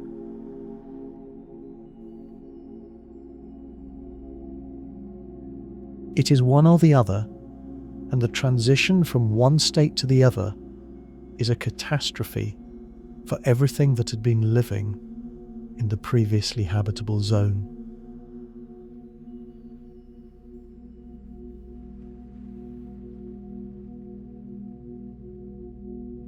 This asymmetry has a deep implication for the distribution of life in the universe and for what we might expect to find when we search for biosignatures on exoplanets. There are likely many planets in the galaxy that are, right now, in the warm zone of a red giant star, former icy worlds, recently thawed, experiencing their first era of habitability. If life can arise on timescales of hundreds of millions of years, some of these worlds might already harbour life. Their biosignatures, the chemical traces of living systems in their atmospheres, would be detectable, in principle, by a sufficiently sensitive space telescope. But they would look different from Earth's biosignatures. Not the oxygen-ozone-water combination that Earth presents.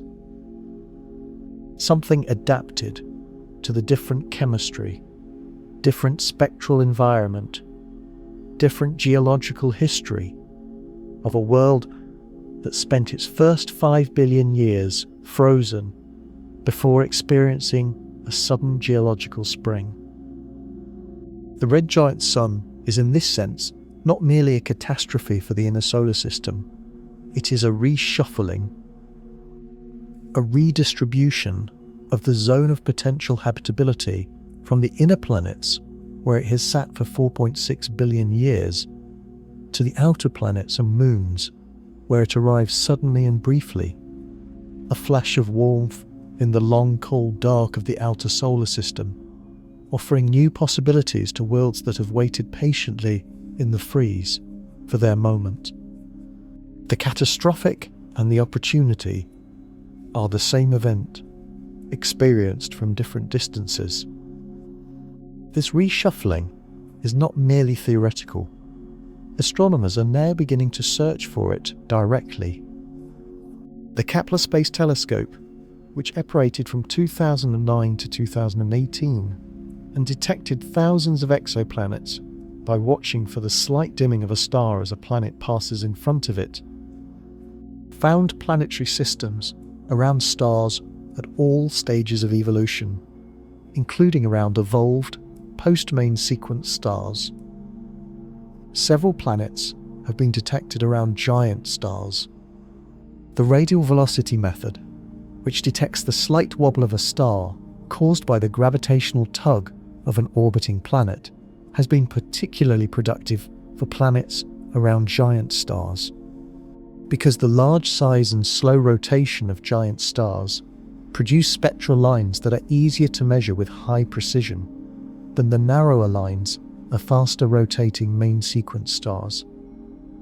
Surveys specifically targeting giant stars have found dozens of giant planets, Jupiter mass and larger, in orbits at several astronomical units from their host stars. What these surveys have so far been unable to detect is small, rocky planets in the outer reaches of evolved stellar systems, the former icy worlds that might be the sites of transient habitability.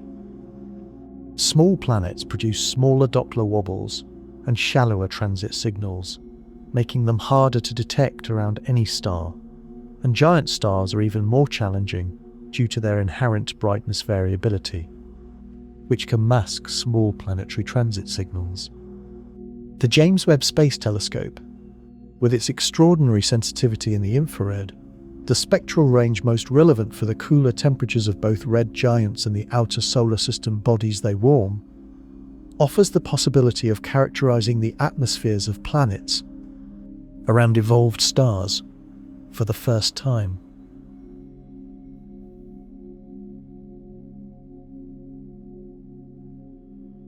If a rocky planet orbiting in the habitable zone of a red giant has a biologically modified atmosphere, one containing disequilibrium combinations of molecules like oxygen and methane that can only persist if continuously replenished by living water.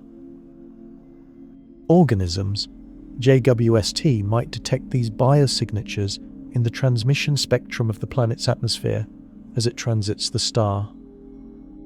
This is not speculative in the sense of requiring exotic physics. The same techniques that JWST is currently applying to characterize the atmospheres of rocky planets around nearby red dwarf stars, TRAPPIST-1e, LHS-1140b, and others, are applicable to planets around red giants, with the caveat that the distances to red giant systems are typically much greater, requiring much brighter stars or much closer systems to produce detectable signals.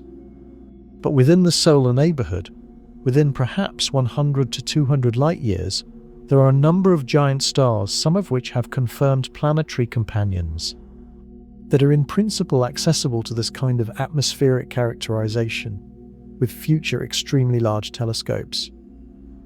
The broader implication is profound.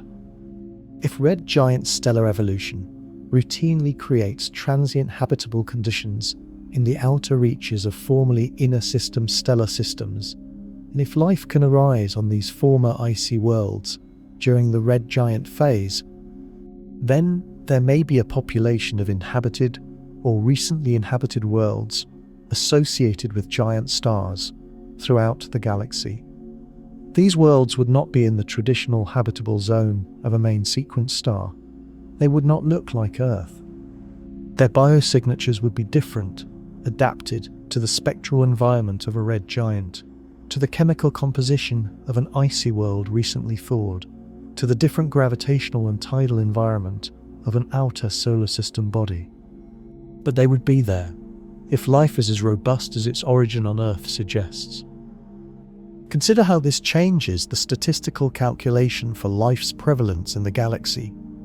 Currently, Most estimates of the number of habitable worlds focus on rocky planets in the habitable zones of main sequence stars. This is a reasonable starting point, but it may significantly undercount the total number of habitable environments if red giant transient habitability is common. A solar mass star spends roughly 10 billion years on the main sequence, during which its habitable zone may harbour 1 or 2 rocky planets for a fraction of that time.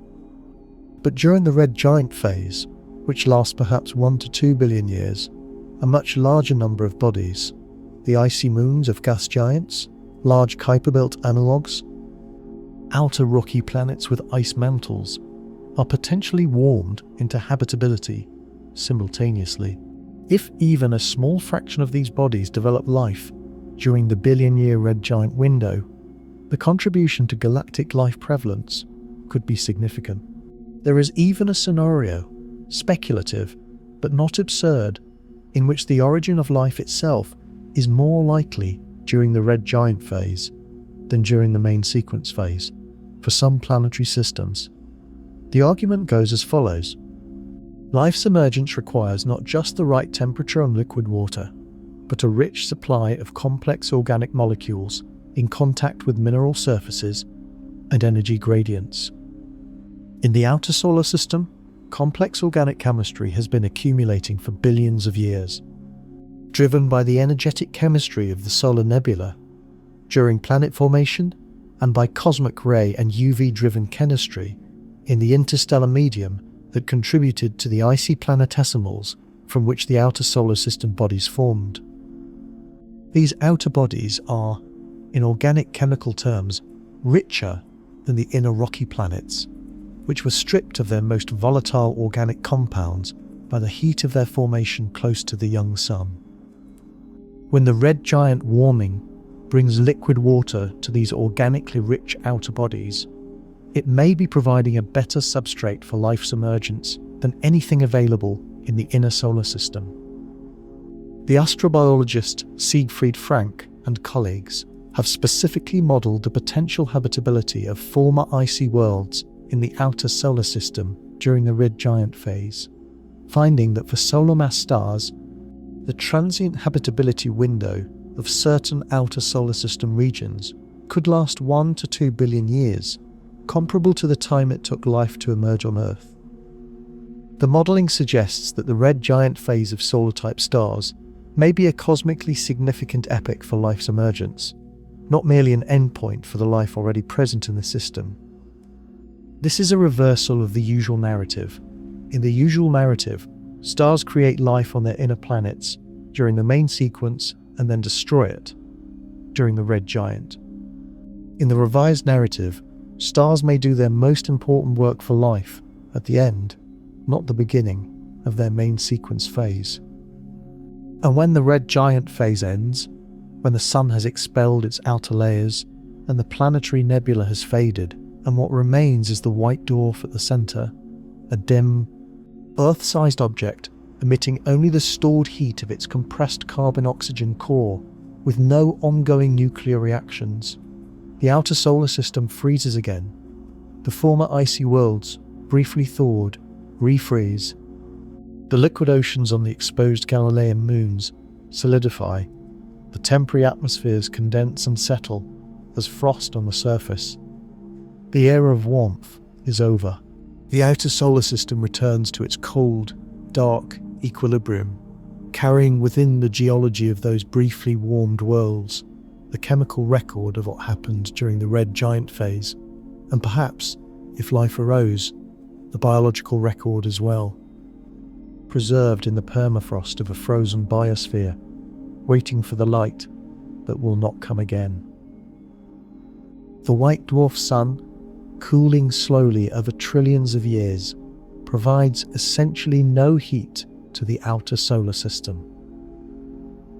The habitable zone of a white dwarf, a body with the mass of the sun compressed into the volume of the Earth, its luminosity initially comparable to the sun, but declining steadily, is extraordinarily small and shifts inward and narrows as the white dwarf cools. A newly formed white dwarf might maintain a habitable zone, a few percent of an AU, for the first few billion years of its existence, slowly retreating towards zero. Any planet orbiting in this zone must have either migrated inward during the red giant phase or arrived through dynamical interactions following the star's dramatic evolution. Several white dwarfs have been found to show evidence of planetary material. The spectra of their atmospheres show elements heavier than hydrogen and helium, which sink rapidly under the white dwarf's intense gravity unless continuously replenished, suggesting ongoing accretion of rocky or icy planetary debris. A few have been found with confirmed planetary companions. The white dwarf planetary system is a transformed, diminished version of what the original system was, a quiet endgame for the stellar and planetary evolution that began billions of years earlier in a molecular cloud, paid out over the incomprehensible span of stellar lifetimes, ending in the slow, perpetual calling of a stellar remnant no larger than the Earth. This is ultimately what the question, what if Earth was orbiting a red giant star, is really about. Not just the fate of one planet, but the redistribution of the conditions for habitability across an entire planetary system, driven by the inexorable internal physics of stellar evolution. The star is not doing anything perverse or unusual. It is doing exactly what physics requires of a star of its mass, consuming its fuel, adjusting its structure to the changing energy sources available, expanding and contracting, and expanding again in the sequence that stellar theory predicts with extraordinary precision. The planets are passive recipients of these changes. They have no agency. They cannot adjust their orbits to stay in the habitable zone as the star evolves. They are carried along by gravity, fixed in their orbital paths, experiencing in succession the conditions that each phase of their star's life produces at their particular distance. What makes this question so philosophically rich is that it confronts us with the contingency of our own existence. We live on Earth at one astronomical unit from the Sun, in the main sequence phase of the Sun's life, during the period when this particular distance is inside the habitable zone. Every one of those conditions is contingent. Change any one of them, move the Earth closer to the Sun, age the Sun by 5 billion years, change the Sun's mass slightly, and the conditions for complex life as we know it either do not exist, or have not yet arrived, or have already ended. The habitable zone is not a permanent feature of a stellar system. It is a moving window, defined at any moment by the current luminosity of the star, sweeping outward as the star ages and brightens, turning former frozen tundra into warm ocean and former warm ocean into lava, a travelling zone of potential that passes through any given orbital distance only once and for a finite time. Earth happens to be in the habitable zone right now. It has been in the habitable zone approximately for the past 4 billion years, during which life has evolved from simple chemistry to the extraordinary complexity of the current biosphere. This is not guaranteed, it is fortunate. It is the result of a star with the right mass, orbiting in the right configuration, with the right amount of geological and atmospheric feedback to maintain habitable conditions despite the Sun's gradually increasing luminosity over those 4 billion years.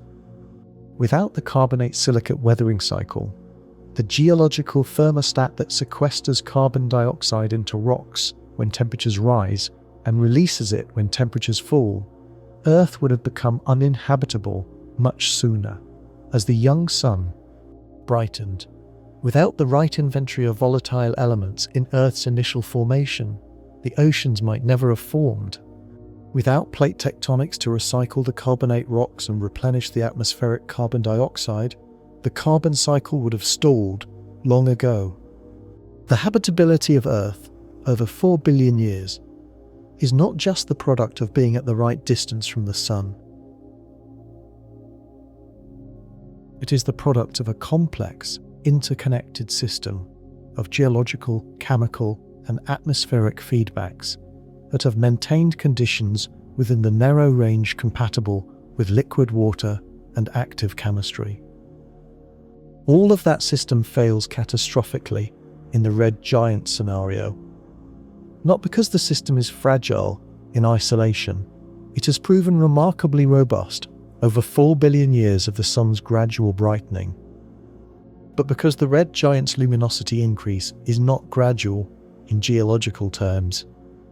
A factor of 2,700 increase in luminosity over a period of perhaps 1 billion years, rapid in geological terms, compared to the 4 billion year gradual increase of the current solar main sequence, overwhelms every feedback mechanism. The carbonate silicate weathering cycle, which can compensate for gradual luminosity increases by drawing down atmospheric carbon dioxide, cannot draw down CO2 fast enough when the luminosity is increasing by thousands of percent. The rate of weathering depends on temperature and precipitation. If the temperature is rising faster than weathering can compensate, the feedback loop fails. In the red giant scenario, the temperature rise is so rapid and so extreme that weathering is irrelevant. Long before the carbonate silicate cycle could stabilize the climate, the oceans have evaporated and the surface has become molten. This means that the habitability of a planet orbiting a red giant is not simply a matter of orbital distance, it is also a matter of timing. A planet that happens to orbit at 50 to 70 astronomical units, when the star enters the red giant phase, finds itself in the habitable zone for the first time.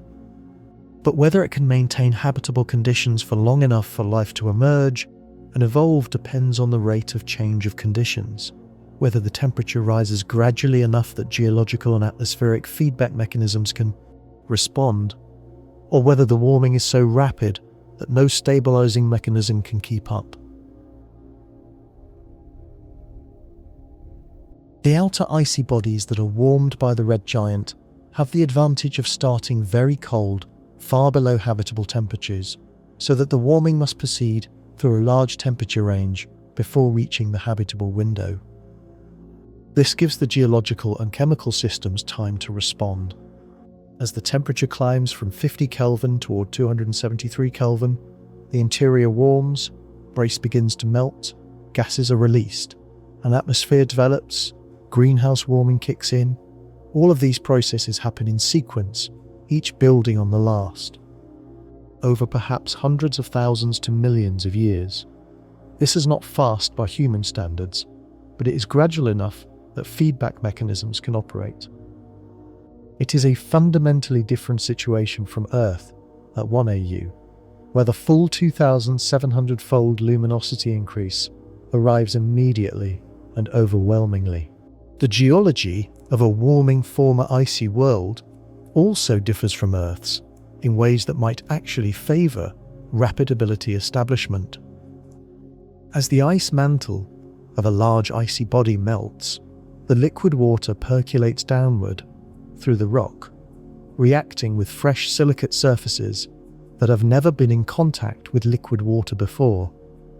The chemical reactions between liquid water and fresh silicate rock, hydrothermal alteration, serpentinization, oxidation, release hydrogen gas, dissolve minerals, and create geochemical gradients.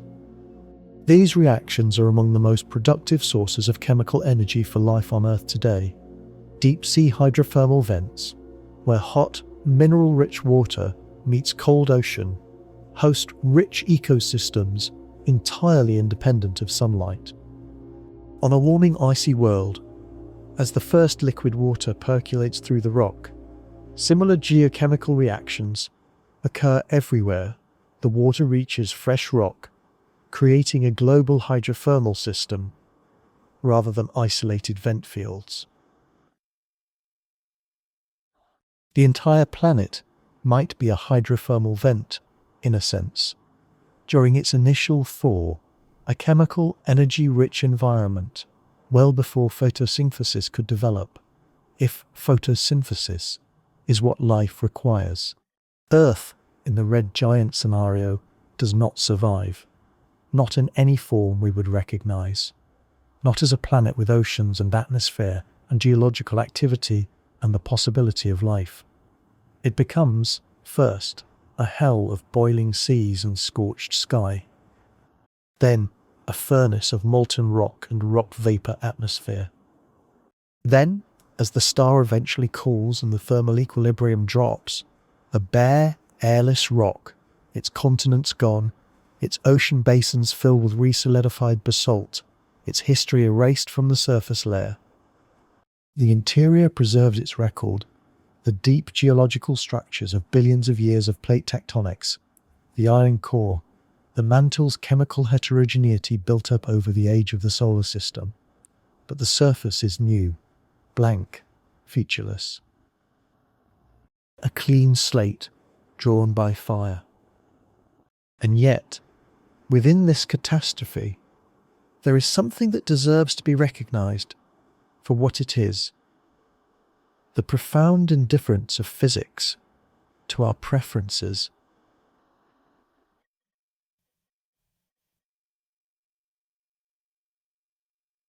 Combined with the profound generosity of physics in making something possible at every scale and every distance, if the conditions are right. The red giant sun that destroys Earth simultaneously thaws Europa, unfreezes the Kuiper Belt, warms the methane seas of Titan, and potentially seeds half a dozen formerly frozen worlds with the conditions for chemistry to try something new.